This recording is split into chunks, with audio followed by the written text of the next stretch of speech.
Calculations of taxable income on the basis of residential status. यानी कि कह सकते हैं कि एक पर्सन की रेजिडेंशियल स्टेटस के बिहाफ पर हम ये कैसे कैलकुलेट करेंगे कि किसी पर्सन की कितनी इनकम पर टैक्स लगेगा और किस इनकम पर टैक्स नहीं लगेगा।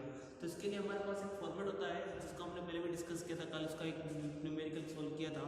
आज फिर से हम न्यूमेरिकल को लेकर के इस प्रॉब्लम को सॉल्व करते हैं कि हम कैसे किसी पर्सन की रेजिडेंशियल स्टेटस के बिहाफ पर ये डिसाइड कर सकते हैं कि उसकी इस फाइनेंशियल ईयर में कितनी इनकम इंडिया में हुई है। Okay, now question is following are the particulars of the taxable incomes of Shri Krishna Prasad for the financial year 2017-18। हमारे पास फाइनेंशियल ईयर 2017-18 के डेटा गिवन है। इसने कहा है first income from property in Denmark, यानी कि कहता है कि प्रॉपर्टी डेनमार्क की प्रॉपर्टी से मुझे इनकम हुई है। मैंने तुम्हें कहा था कि अगर किसी भी रेजिडेंशियल पर्सन को कहीं से फिर कितनी भी इनकम हो पर्टिकुलर फाइनेंशियल ईयर में, तो वो उसके लिए क्या होगी, टैक्सेबल होगी। इसका मीन्स जो रेजिडेंशियल स्टेटस पर्सन है उसके लिए हर एक कंडीशन में उसे टैक्स पे करना जरूरी है। तो तुम्हारे पास में डेनमार्क में इनकम हुई उसे प्रॉपर्टी से, तो रेजिडेंशियल पर्सन तो उस पर टैक्स पे करने का लायबल बनता है, but non ordinary and non resident उस इनकम पर टैक्स पे करने के लायबल नहीं होते। सेकंड कंडीशन क्या है तुम्हारे पास में, सैलरी रिसीव्ड इन इंडिया। बस हमने पढ़ लिया कि हमने पहले क्या था, salary received earned and arise, इन तीनों में से कोई भी एक कंडीशन इंडिया में होती है तो हमें क्या करना है, तीनों ही पर्सन टैक्स पे करने के लिए लायबल बन जाते हैं। तो इसका मीन्स उसने कहा है कि सैलरी रिसीव्ड इन इंडिया, यानी मैंने इंडिया में सैलरी रिसीव की है, तुमने सर्विस कहीं पर भी दी हो इससे मुझे कोई मतलब नहीं है। मुझे क्या चाहिए कि इंडिया में अगर तुमने अर्न की है, रिसीव की है, एराइज की है, एक्रू की है, इन सब में से कोई भी एक चीज इंडिया में होती है तो तीनों पर्सन लायबल है टैक्स पे करने के लिए इंडिया में। तो यहाँ पर लिखा हुआ है कि सैलरी रिसीव्ड इन इंडिया, तो मैंने क्या किया, 15,000 रेजिडेंस भी टैक्स पे करने का लायबल बनता है, नॉन ऑर्डिनरी रेजिडेंट भी बनता है और नॉन रेजिडेंट भी टैक्स पे करने के लिए लायबल बनता है। तो मैंने तीनों में 15,000 अमाउंट पुट कर दी। अगला जो थर्ड क्वेश्चन है तुम्हारा वो कैसा है, profit from business situated in Singapore it is controlled from India.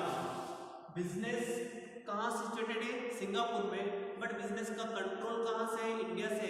मैंने तुम्हें बताया था कि अगर बिजनेस आउटसाइड इंडिया सिचुएटेड है और उसका कंट्रोल अगर इंडिया में होता है तो दो पर्सन लायबल है, एक तो है resident of person, resident of individuals, and second है non ordinary resident of individuals. ये दोनों ही पर्सन उस इनकम पर टैक्स पे करने के लिए लायबल होते हैं इंडिया में। तो मैंने क्या कर दिया, बिजनेस प्रॉफिट 25,000 इन दोनों को यहाँ पुट कर लिया, और ये जो नॉन रेजिडेंट है वो टैक्स पे करने के लिए इस इनकम पर लायबल नहीं है, तो इसे क्या कर दिया, डैश कर दिया। देखो फोर्थ कंडीशन क्या दी हुई है, salary received in Canada, Canada में रिसीव हुई है, ओके कोई बात नहीं। For the service rendered in India, यानी कि हमने एराइज का की, एक्रू का की, उसे कमाया का, अर्न का किया इंडिया में किया है, तो इसका मींस इस इनकम पर तीनों पर्सन लायबल होंगे, अगर वो रेजिडेंट हो, नॉन ऑर्डिनरी रेजिडेंट हो या फिर नॉन रेजिडेंट हो। इस तीनों ही कंडीशंस में ये पर्संस क्या होंगे, लायबल होंगे टैक्स पे करने के लिए इंडिया में। तो मैंने क्या लिया, सैलरी रिसीव्ड इन कनाडा लिख करके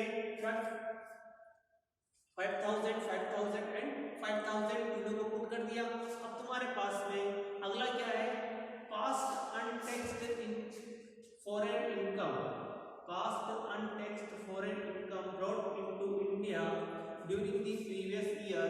यानी कहता है कि ड्यूरिंग द प्रीवियस ईयर में मैंने क्या किया, इंडिया में प्रीवियस ईयर में क्या किया मैंने कि इंडिया में अनटैक्स्ड इनकम को लेकर के आया, यानी कि अनटैक्स्ड जो इनकम थी जो मैंने फॉरेन में कमाई है उस पर किस टाइप का भी टैक्स पे नहीं किया है, उस इनकम को अगर मैं भारत में लाता हूँ तो उस पर किसी भी पर्सन को टैक्स पे करने की रिक्वायर्ड नहीं है। ये एक तरह से क्या है, टैक्स फ्री है, क्योंकि ये क्या हुई, पूर्व के वर्षों में कमाई हुई है, इस साल तुमने नहीं कमाई है, और पूर्व के वर्षों में कमाई हुई इनकम पर पूर्व में टैक्स पे कर दिया गया है।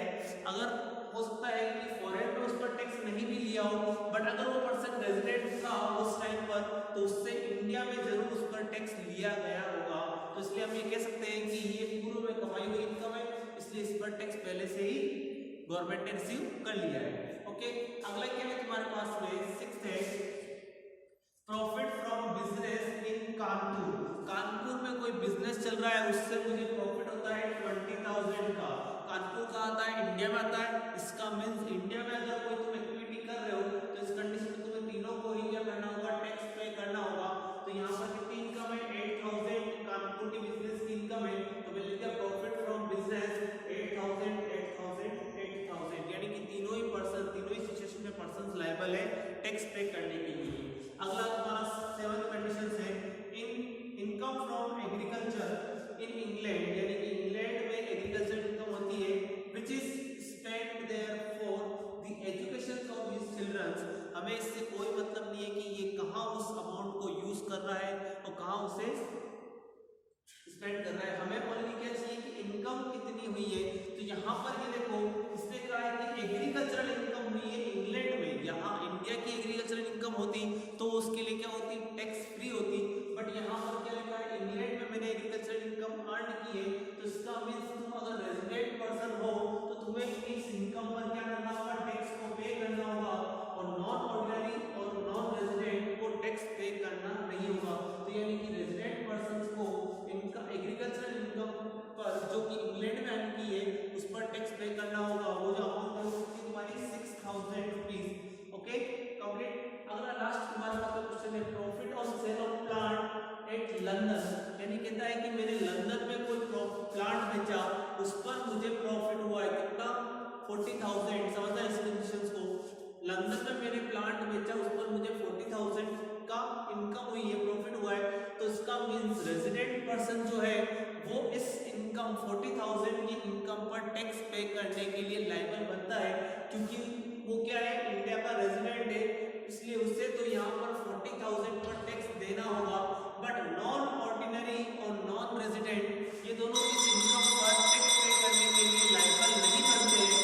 लेकिन इसने एक कंडीशन और लिखी है, 50% of such profit are received in India.